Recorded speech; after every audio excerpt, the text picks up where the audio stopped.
Back-af gedagtes, 'n gedig geskryf deur Arnold van Zyl en voorgelees deur Anton Bosch. Tankwa Karoo, Tuka se dae, alles vergeet, hulle het tyd gepapwiel op Ginter se rotsformasies, terwyl son se verskroeiende oog als verteer, sniffel back-af gedagtes na een sielige lewe. Stilte geklee in laaste karmosyn skyn, wil elke oogknip se blik stilweg tuur, oor barre Roggeveldberge se ruwe hange, echo verdwaalde hartklop in Tokyo klop.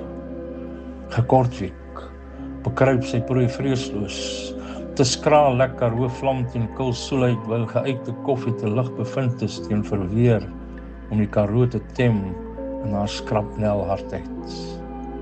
O, kokerboom, met jou doetjie klossie so skraal, verklik die geheim, van hier tot die môrestond.